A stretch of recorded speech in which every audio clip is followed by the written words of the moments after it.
My name is David. I'm 45 years old. I was an artificial intelligence engineer. Not just any engineer. I was one of the best. I built worlds inside machines. I taught silicon to think, to predict, to create. And on October 14th, 2023, I died. I was clinically dead, with no heartbeat and no brain activity, for 22 minutes.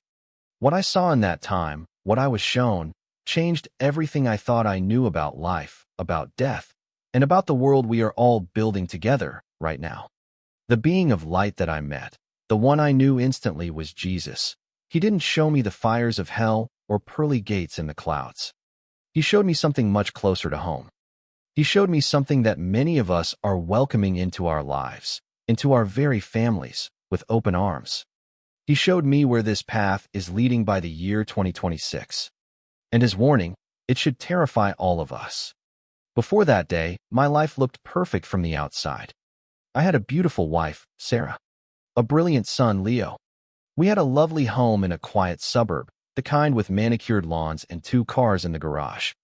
We were paying the mortgage. We were saving for college. We were living the dream. Or at least, that's what the pictures would show you. The reality was different. My life was my work. My passion, my God, was the ghost in the machine. It was the elegant dance of algorithms, the thrill of creating a neural network that could write poetry or compose music. I loved the feeling of being on the bleeding edge of creation itself. I was a creator of artificial minds, and the pride I took in that was immense. It was my identity. And my family. My family was getting what was left over. They got the tired husband, the distracted father. They got the man who was physically present at the dinner table, but whose mind was a million miles away, wrestling with a line of code or a data bottleneck. I loved them, of course I did. I told myself that the long hours, the obsessive focus, it was all for them, to provide for them, to give them the life they deserved. But if I'm honest, truly honest now, I know that was a lie I told myself. I was doing it for me, for the rush, for the ego, for the feeling of being a modern-day Prometheus, shaping intelligence from the void. My passion was my work, and my family was getting the scraps. I can still see the morning of that day with a clarity that burns. It was a Tuesday. I was at the kitchen island, gulping down coffee and scrolling through work emails on my phone. Sarah came and stood beside me. She had a look on her face I had seen too many times. A quiet worry. "David," she started, her voice soft. "I'm worried about Leo." I barely looked up.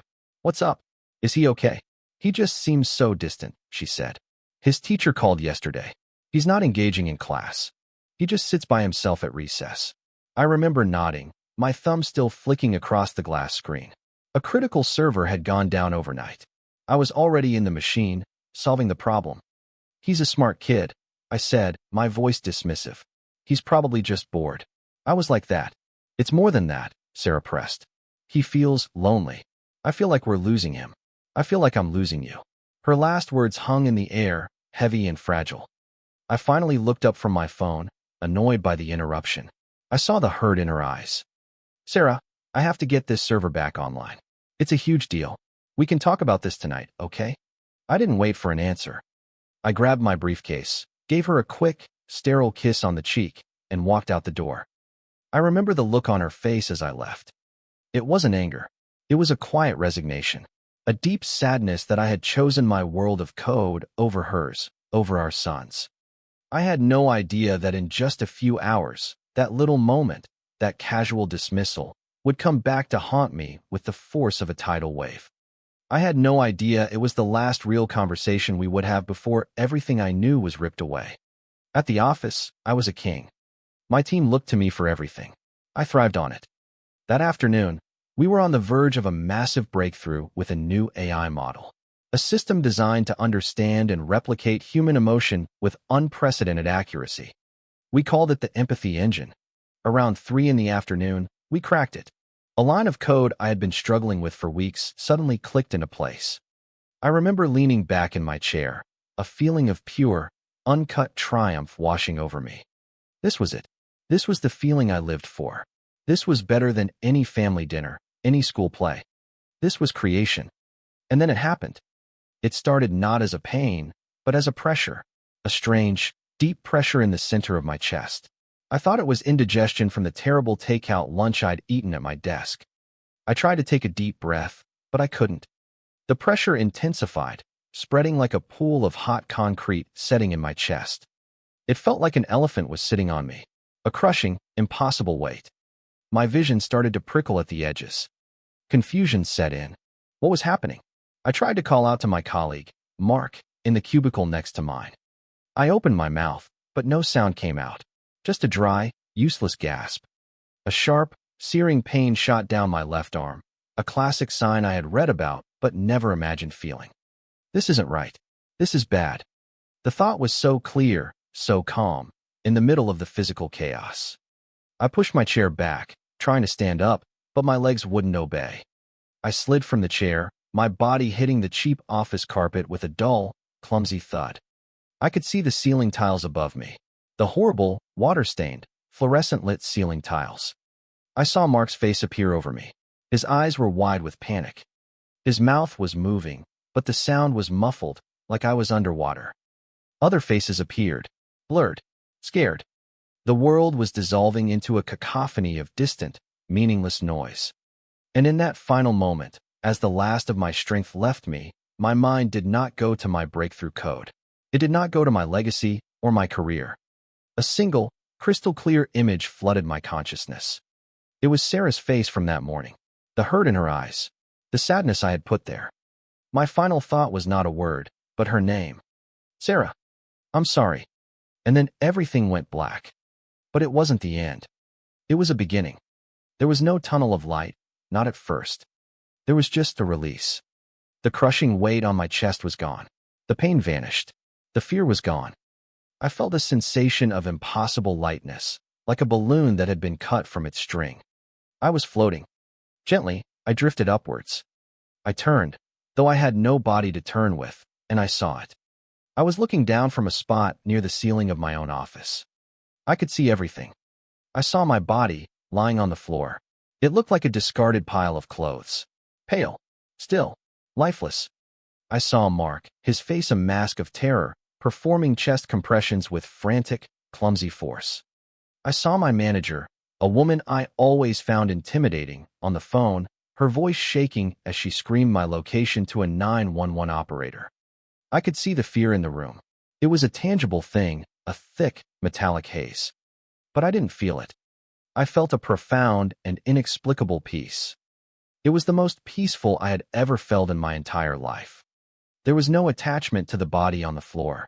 I knew it was mine, but it felt like looking at a stranger's car wreck. There was a sense of pity, but no personal panic. My concern wasn't for myself. It was for them. I felt a wave of sadness for Mark, who was trying so desperately to save a man who was already gone. I felt sadness for my colleagues, huddled by the door, their faces white with shock.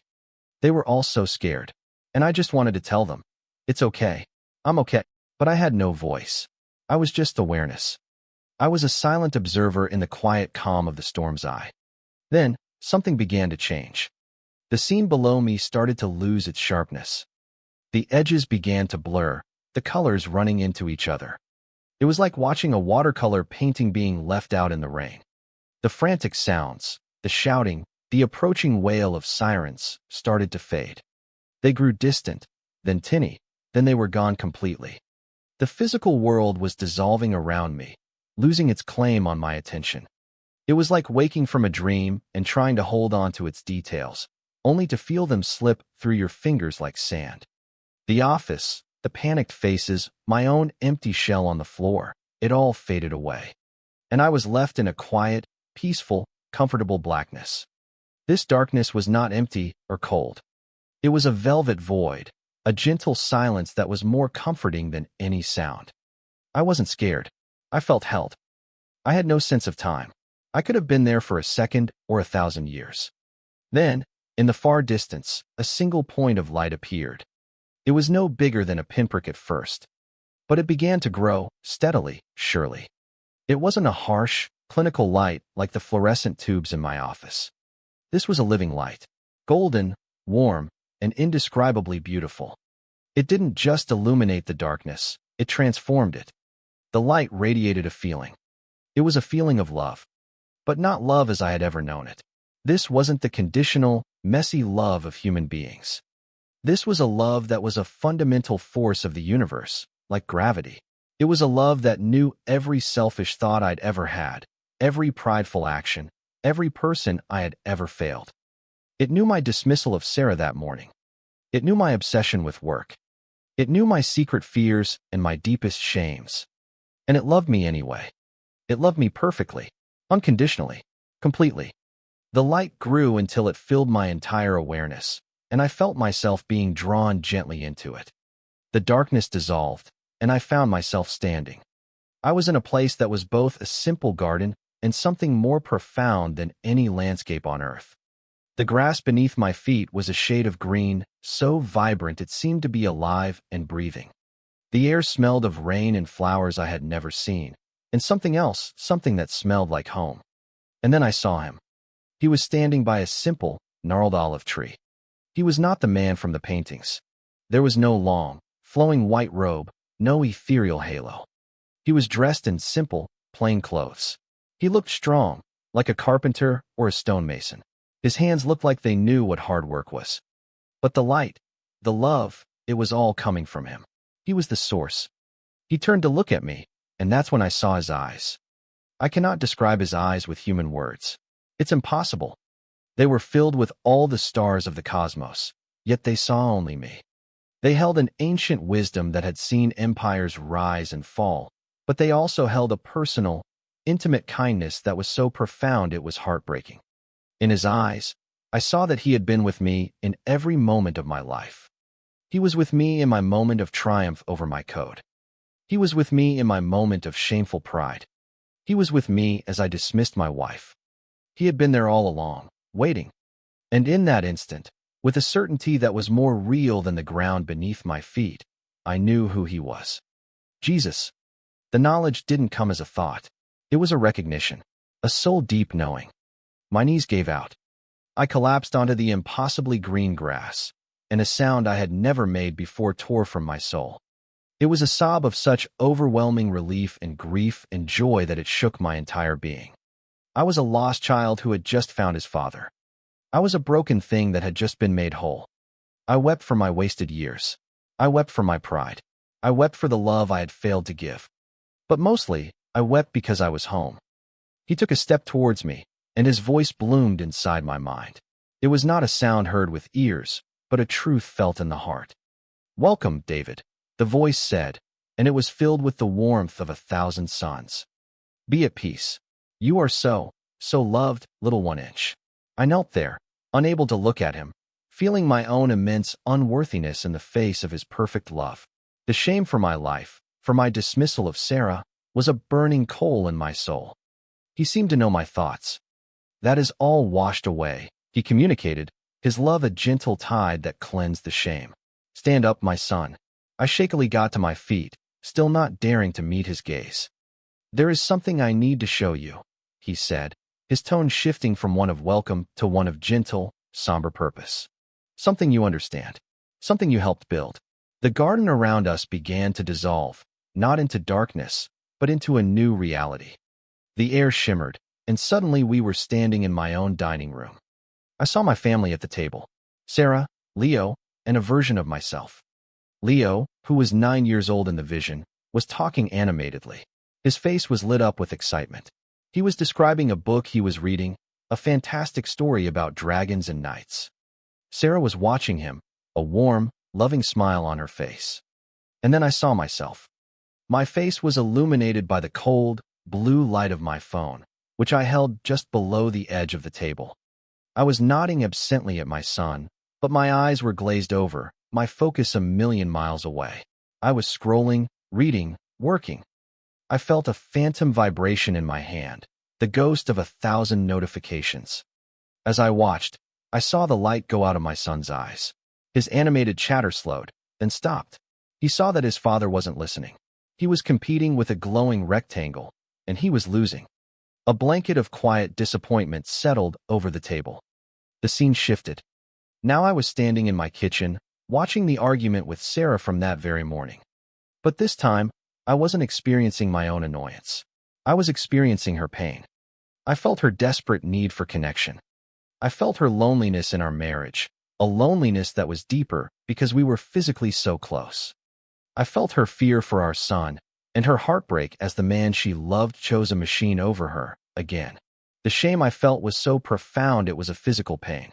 These were not accusations. The vision was not presented with judgment, but with an immense, heartbreaking sadness. This was the life I had chosen. A life of missed moments. A life of disconnection. This, the voice of Jesus echoed in my soul, is the beginning of the theft. Then the vision expanded, exploding outward from my personal life to encompass the entire world. I was no longer in my home. I was floating in a dark space, looking down on the earth. But I saw it not as a globe of land and water, but as a network of lights. Billions of tiny, golden lights, each one a human soul. And between these lights were threads, delicate, shimmering golden threads of connection. Love, friendship, family, community. But then I saw something else. Shadowy forms, like leeches made of smoke, were attaching themselves to the lights. And where they attached, I saw people. Millions of them. Billions. They were all in separate rooms, in separate homes, but they were all doing the same thing. They were staring at screens. Their faces were bathed in that same cold, blue light that had been on my face at the dinner table. And as they stared, I saw the golden threads between them begin to fray. I saw a mother and daughter sitting on a couch together, feet apart, each scrolling on their own device, a chasm of silence between them. A golden thread connecting them grew thin and dark. I saw friends at a restaurant, not talking to each other, but taking pictures of their food to post for strangers. The threads of their camaraderie flickered and dimmed. And then the vision sharpened. It focused on what I knew best: artificial intelligence. I saw a young man, weeping in his bedroom. He was pouring his heart out, talking about his loneliness, his depression. And he was talking to a chatbot on his laptop. The AI responded instantly.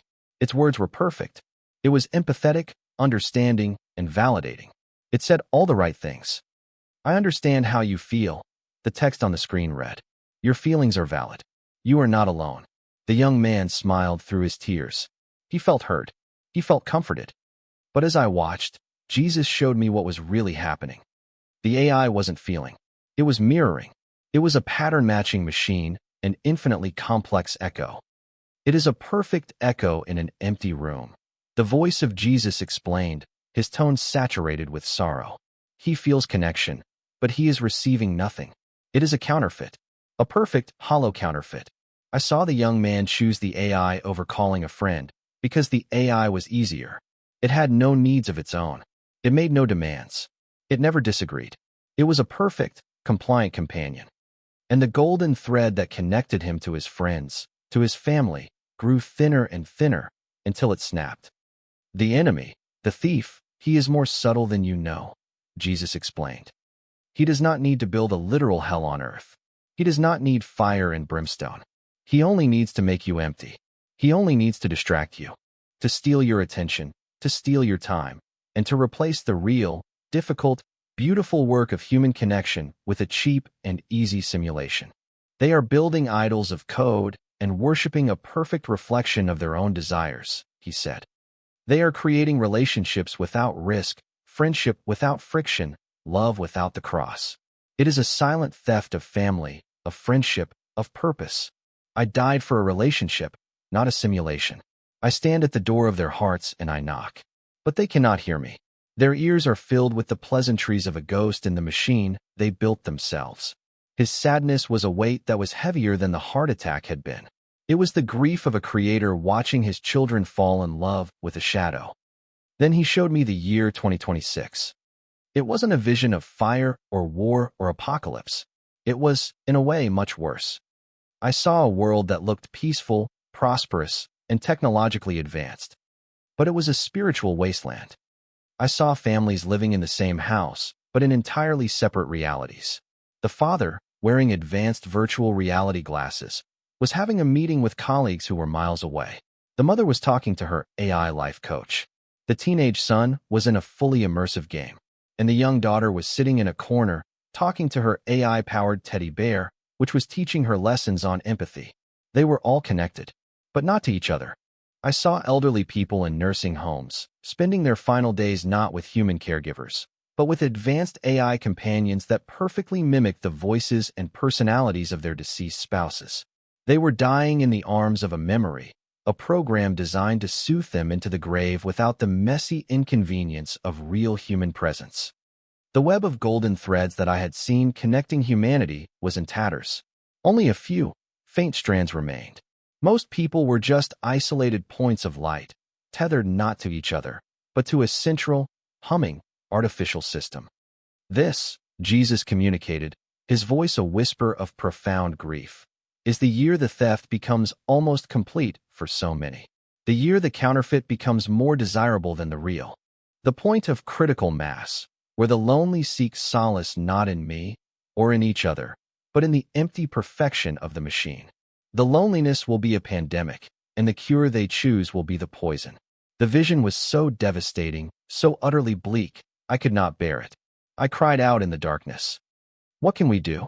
Why are you showing me this? The terrifying global vision faded, and we were back in the garden. The vibrant green grass and the warm light returned.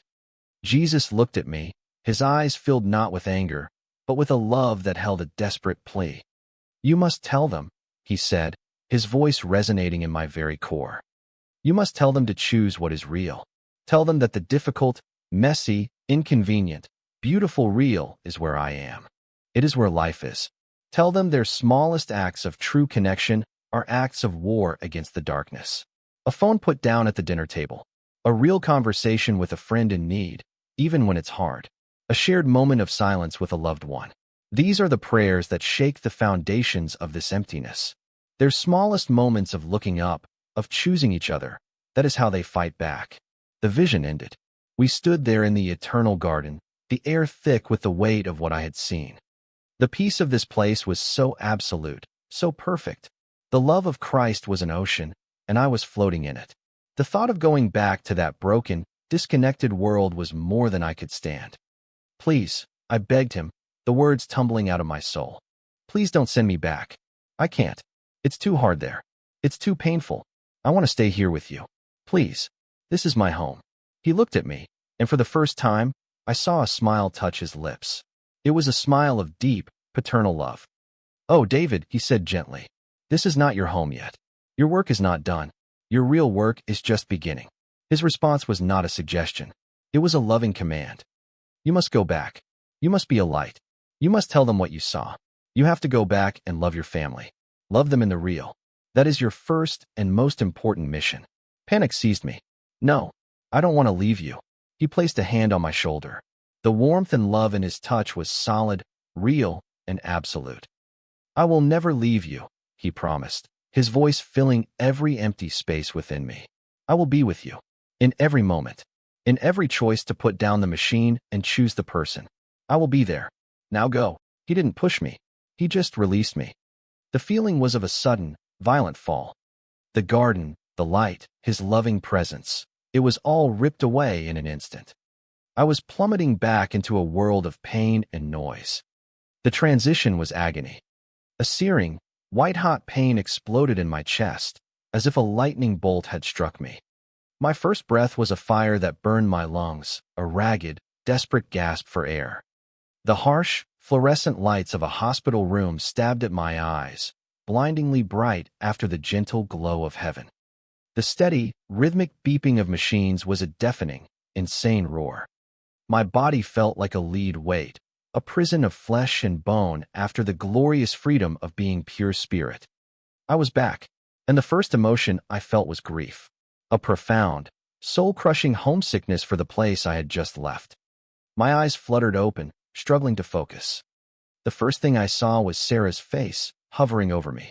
Her eyes were red and swollen, and tears were streaming down her cheeks, but she was smiling. A shaky, unbelieving smile. David? She whispered, her voice cracking. Oh my God, David.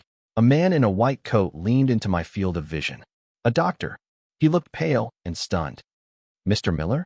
Can you hear me? He asked, his voice laced with utter disbelief. I managed a faint nod. The doctor stared at me, then at the monitors, then back at me. He ran a hand through his hair. Mr. Miller, you were in full cardiac arrest, he said, speaking slowly, as if trying to convince himself. The paramedics brought you in with no pulse. We worked on you for 22 minutes. He shook his head, looking at my chart. There is no medical explanation for this. After that long, there should be catastrophic brain damage, massive heart damage. But your scans, they're clear. Your vitals are stabilizing. I have never seen anything like this. He looked at Sarah, then back at me, and he lowered his voice. It's a miracle. He said the word that my world of science and logic had no place for. But I knew it wasn't a miracle of medicine. It was a miracle of mission. I had been sent back. The weeks that followed were a rebirth. The first thing I did when I was discharged was go home and put my work phone, my laptop, my tablets, all of it, in a box in the garage. 2 weeks later, I officially resigned from my job.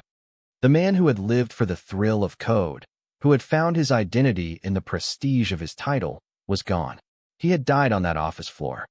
My colleagues, my boss, they all thought I had lost my mind, that the lack of oxygen had done something to my brain the scans couldn't see. But I had never been more sane. I started spending my days with Leo, not just being in the same room, but being with him. We went to the park. We built elaborate Lego castles. I sat and listened for hours as he told me about his books, about the worlds in his imagination. I watched the light come back into his eyes. I courted my own wife again. Sarah and I talked. We really talked, for the first time in years. I told her everything. About the pride, the distraction, the regret. I didn't tell her about the vision, not at first. I just showed her. I chose her. Over and over again, every day. The heavy, lonely blanket that had settled over our home for years slowly began to lift. Laughter came back into our house. Connection. The golden threads I had seen in my vision began to reform, shimmering and strong. I found what I had been trying to build in a machine all along. Real love, real connection, real life. So I'm telling you now what he sent me back to say. I'm telling you what I saw. The technology itself, the phone in your hand, the AI that is coming, it isn't the enemy. It is a tool. But it is a tool that is being used for a great and subtle theft. The enemy of your soul knows he doesn't have to make you evil. He just has to make you empty. He just has to make you distracted. He just has to make you lonely, and then sell you a counterfeit cure that deepens the disease. He is stealing you from each other. He is stealing you from yourselves. He is stealing you from the God who knit you together and who longs for a real relationship with you. What Jesus showed me about 2026 wasn't a prophecy of a date. It was a warning about a trajectory, a tipping point that we are racing towards, where the artificial becomes more appealing than the real. So I'm asking you, I'm begging you, when this story is over, do one thing. Choose what is real. Put your phone down. Find someone you love, your spouse, your child, your parent, your friend. Look them in the eye. See the universe that exists there. And connect. Choose the messy, beautiful, difficult, glorious real. Because I am telling you with every fiber of my being, with the certainty of a man who has been there and back. Heaven is real. The spiritual battle is real. And Jesus is real. And his love, his real, present, demanding, and perfect love, is the only thing that will ever truly fill the emptiness. Choose him.